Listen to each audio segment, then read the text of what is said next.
जात की महिलाएं मजा देने के लिए होती है, तो छोटी जात का जूता मजा देने के लिए होता है। मैंने कहा था उन लोगों को। चंद्रशेखर को साल 2017 में सहारनपुर में जातीय दंगा फैलाने के आरोप में राष्ट्रीय सुरक्षा कानून के तहत जेल भेजा गया था। कहानी उस लड़के की जिसने बहुजन राजनीति की दिशा बदल दी। चंद्रशेखर उर्फ रावण को सहारनपुर पुलिस ने जुडिशियल मजिस्ट्रेट के सामने पेश किया, जहां से उसे 14 दिन की न्यायिक हिरासत में जेल भेज दिया गया है। रावण को नेशनल सिक्योरिटी एक्ट के तहत जेल में डाला गया था। आर्मी चीफ चंद्रशेखर आजाद उर्फ रावण सहारनपुर की जेल से रिहा हो गया है। कहानी उस लड़के की जिसने दलितों के संघर्ष में अपनी जान की बाजी लगा दी। कहानी उस लड़के की भी जिसने चमार शब्द को गर्व के साथ बोलने की लड़ाई लड़ी। चंद्रशेखर उर्फ रावण को रिहा कर दिया गया है।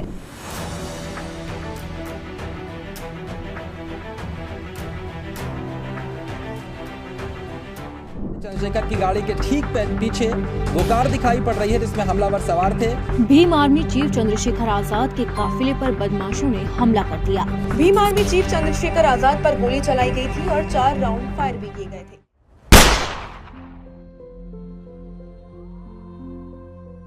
उस लड़के पर रासुका लगा, 16 महीने की जेल हुई। वो लड़का जब सांसदी का चुनाव लड़ने की बात कर रहा था तो उसे गोली तक खानी पड़ी। विपक्ष उसके साथ खड़ा नहीं हुआ, मगर वो हताश नहीं हुआ, वो हारा नहीं, वो लड़ा और जीत कर सदन पहुंचा। और अब उस सरकार से एक सांसद की हैसियत से सवाल करेगा जिस सरकार ने कभी उसे राजद्रोह के केस में जेल भेजा था। नमस्कार, मेरा नाम राघव है और आप पॉलिटिक्स देख रहे हैं।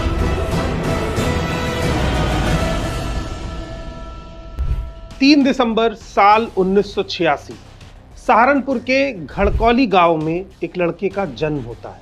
ये लड़का कोई और नहीं, चंद्रशेखर आजाद था। आजाद के पिता गोवर्धन दास सरकारी स्कूल में शिक्षक थे। आजाद बताते हैं कि मेरे पिताजी अध्यापक थे, फिर भी उनको जातीय भेदभाव का सामना करना पड़ा। पहली बार उनका सवर्ण जाति वाले गांव में ट्रांसफर हुआ। जब स्कूल पहुंचे तो सहकर्मी कहने लगे कि मास्टर जी, आपका ग्लास कहाँ है? अपना ग्लास नहीं लाए? यहाँ तो आपको अपना ग्लास अलग रखना पड़ेगा। वह घर लौटे और घर लौटकर ये सारा वाकया अपने बेटे को सुनाया और कहने लगे कि देश आज़ाद तो हो गया, लेकिन अब भी हमारे साथ इस तरह का भेदभाव होता है। ये कहानी सिर्फ आज़ाद के पिता की नहीं है, बल्कि इस देश के तमाम बहुजनों की है। इस किस्से ने आज़ाद की आत्मा को झकझोर दिया, लेकिन आज़ाद के पिता ऐसे अकेले इंसान नहीं थे जिनके साथ ऐसा हुआ। एक दिन सहारनपुर में कुछ ऐसा हुआ जिसकी उम्मीद किसी ने नहीं की थी। 5 मई 2017 की ये तारीख हिंदुस्तान में दलितों पर हुए अत्याचार की सबसे बड़ी दास्तानों में से एक है। राजपूतों की एक भीड़ ने सहारनपुर जिले के शबीरपुर गांव में दलितों के 25 घरों में आग लगा दी। लोग अपनी जान बचाकर घरों से भाग रहे थे, लेकिन एक दलित युवक इन्हीं घरों में से किसी एक में जिंदा जल के मर गए। दरअसल इस घटना की शुरुआत तब हुई जब सहारनपुर से करीब 25 किलोमीटर दूर शिमलाना में महाराणा प्रताप जयंती पर शोभा यात्रा निकाली जा रही थी। उस शोभा यात्रा को जिस गांव से निकाला जाना था वो दलित बहुल्य गांव था। कुछ लोगों ने इस पर आपत्ति जताई, पुलिस बुला ली। विवाद इतना बढ़ गया कि दोनों तरफ से पथराव होने लगा, जिसमें ठाकुर जाति के एक युवक की मौत हो गई। इसके बाद शिमलाना गांव में जुटे हजारों लोग करीब 3 किलोमीटर दूर शब्बीरपुर गांव पहुंच गए। यहां भीड़ ने दलितों के 25 घर जला दिए थे। इस हिंसा में एक व्यक्ति की मौत और 14 दलित गंभीर रूप से घायल हो गए थे, जिसके बाद दलितों के अंदर सन्नाटा पसर गया। इस घटना के बाद गांव में दलितों और राजपूतों के बीच संघर्ष और बढ़ गया। आइए जानते हैं ये किस्सा कैसे शुरू हुआ। 9 मई 2017 दलित युवाओं के संगठन भीम आर्मी ने सहारनपुर के गांधी पार्क में एक विरोध प्रदर्शन का आयोजन किया। इसमें हजारों प्रदर्शनकारी जमा हुए थे। पुलिस ने इन्हें रोकने की कोशिश की, लेकिन पुलिस के रोकने के कारण प्रदर्शनकारियों का आक्रोश और बढ़ गया और कई जगहों पर भीड़ और पुलिस के बीच झड़पें हो गई। इसके बाद तारीख आती है 21 मई 2017। दिल्ली के जंतर मंतर पर एक प्रदर्शन का आयोजन किया गया। इसमें चंद्रशेखर रावण सार्वजनिक रूप से सामने आए। इसके 3 दिन बाद बसपा सुप्रीमो मायावती शब्बीरपुर के पीड़ित दलित परिवारों से मिलने गई। मायावती की सभा से लौट रहे दलितों पर ठाकुर समुदाय के लोगों ने हमला कर दिया। जिसमें एक और दलित युवक की मौत हो गई। तनाव और हिंसा पर काबू न पाने के कारण सहारनपुर के 2 वरिष्ठ पुलिस अधिकारियों, एसपी और जिलाधिकारी को उत्तर प्रदेश की योगी सरकार ने निलंबित कर दिया। इसके बाद 8 जून 2017 उत्तर प्रदेश पुलिस ने भीम आर्मी प्रमुख चंद्रशेखर आजाद को हिमाचल प्रदेश के डलहौजी से गिरफ्तार कर लिया। इसके बाद तारीख आती है 2 नवंबर 2017। चंद्रशेखर आजाद उर्फ रावण को इलाहाबाद हाई कोर्ट ने दंगे से जुड़े सभी 4 मामलों में जमानत दे दी। आजाद उस समय सहारनपुर में हत्या के प्रयास, आगजनी और अन्य गंभीर धाराओं के मामलों में इन पर केस दर्ज था। लेकिन चंद्रशेखर आजाद को इलाहाबाद हाई कोर्ट से जमानत मिलने के बाद भी राहत नहीं मिली। चंद्रशेखर को बेल मिलने के 2 दिन बाद यानी 4 नवंबर 2017 को पुलिस ने उनके खिलाफ राष्ट्रीय सुरक्षा कानून यानी कि रासुका के तहत केस दर्ज किया। इसके अगले साल 28 जनवरी को योगी सरकार ने चंद्रशेखर पर रासुका की अवधि 3 माह के लिए और बढ़ा दी और लगभग इसके 11 महीने बाद 14 सितंबर 2018 को चंद्रशेखर आजाद को जेल से रिहा किया गया।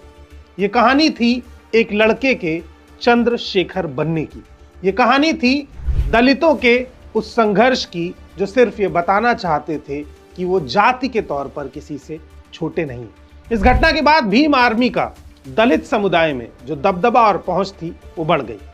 दलित समुदाय का नेतृत्व कर रहे चंद्रशेखर का दावा है कि भीम आर्मी यूपी सहित देश के 7 राज्यों में फैली हुई है। इसमें करीब 40,000 सदस्य जुड़े हुए हैं।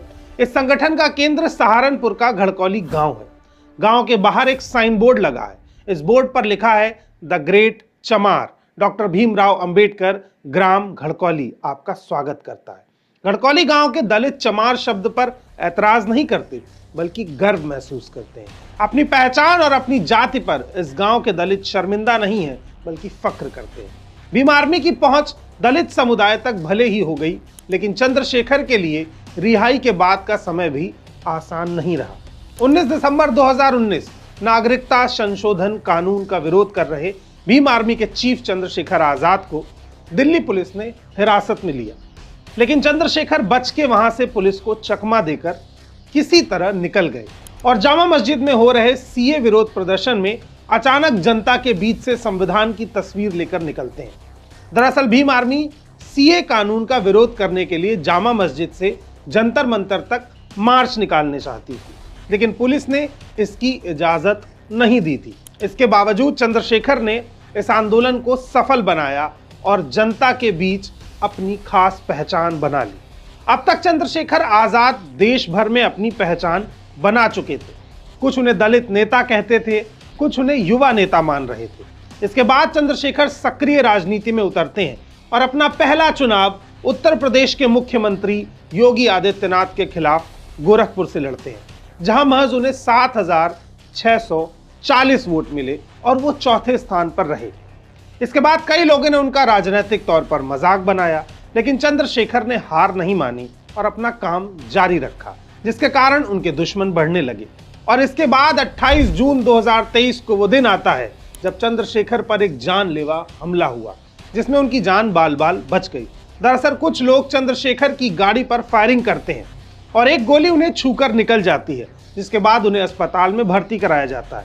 फिर आता है लोकसभा 2024 का चुनाव, जिसमें सबको उम्मीद थी कि अखिलेश यादव उन्हें इंडिया गठबंधन में जगह देंगे और नगीना सीट पर चंद्रशेखर का टिकट लगभग तय माना जा रहा था। बिजनौर की नगीना लोकसभा सीट पर तकरीबन 16 लाख मतदाता हैं, जिसमें लगभग 46% मुस्लिम मतदाता हैं, जबकि 21% दलित आबादी है।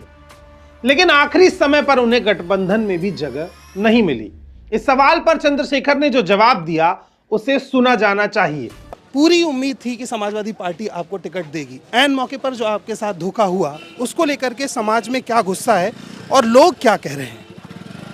देखिए, मेरे पास 80 टिकट हैं उत्तर प्रदेश के अंदर और देश भर में 543 टिकट हैं। मैं आज़ाद समाज पार्टी का सामान्य कार्यकर्ता हूं और आज़ाद समाज पार्टी अभी राजस्थान में चुनाव लड़ के आई, 2 सीटों पे दूसरे नंबर पे और 10 सीटों पे तीसरे नंबर पे रही। तो पूरे देश में हमारा वोट है, पूरे देश में हमने संगठन तैयार किया है। हमें हमने ये प्रयास किया था कि भारतीय जनता पार्टी भी रुक जाए और इस आंदोलन की मजबूत आवाज़ बन जाए, जहां सब लोग सीबीआई, ईडी, इनकम टैक्स के नोटिस से डर के, झूठे मुकदमे, जेलों से डर के घर में घुस जाते हैं। वहाँ पूरे देश में अकेली आवाज़ चंद्रशेखर आज़ाद ऐसी है जो किसी हर लड़ाई को, चाहे वो किसी भी जाति धर्म की हो, सीना तान के लड़ती। एक तो सवाल, अब किसी ने हमारी मदद नहीं की, इससे काहे की नाराजगी करना। जब कोई साथ नहीं आया तो उन्होंने अपनी पार्टी आजाद समाज पार्टी और केतली के सिंबल पर ही चुनाव लड़ा। इसके बाद अखिलेश यादव और आकाश आनंद यानी समाजवादी पार्टी और बहुजन समाज पार्टी दोनों ही चंद्रशेखर पर हमलावर दिखाई दिए। लेकिन चंद्रशेखर का कहना था कि उनकी लड़ाई सिर्फ भारतीय जनता पार्टी से है। नगीना सीट पर हमारी टीम भी गई और हमने वहां का माहौल देखा। वहां के बच्चे, बुजुर्ग सब चंद्रशेखर के साथ दिखाई दे रहे थे। चंद्रशेखर जगह जगह सभाएं कर रहे थे और अपनी केतली दिखाकर लोगों से कह रहे थे कि इस बार अपना वोट बर्बाद मत करना। नगीना का समीकरण भी बहुत रोचक था, जिससे उनके जीतने की उम्मीदें जताई जा रही थी।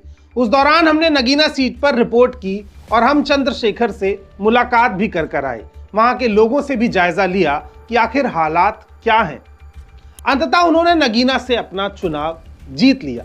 इसे उत्तर प्रदेश में बहुजन समाज पार्टी के लिए नए संकट और बहुजन राजनीति में नए नेता के उदय के तौर पर भी देखा जा रहा है। चंद्रशेखर आजाद की कहानी इस देश के तमाम बहुजनों की कहानी है कि किस तरह से दलितों ने अपनी जाति के सम्मान के लिए, अपने हक और अधिकार के लिए लड़ाई लड़ी, संघर्ष लड़ा और सदन तक पहुंचे। ये कहानी एक सामान्य लड़के के गांव से चलकर जेल पहुंचने और जेल से चलकर सदन पहुंचने की। आपको हमारी ये कहानी कैसी लगी कमेंट बॉक्स में जरूर बताइए। इसके साथ साथ चंद्रशेखर आजाद को लेकर आप क्या सोचते हैं वो भी बताइए। मिलते हैं फिर किसी अन्य वीडियो में किसी नए टॉपिक के साथ, किसी नई कहानी के साथ। तब तक के लिए मॉलिटिक्स को सब्सक्राइब जरूर कीजिए ताकि ऐसी तमाम अपडेट्स हम आपके पास लेकर आते रहें।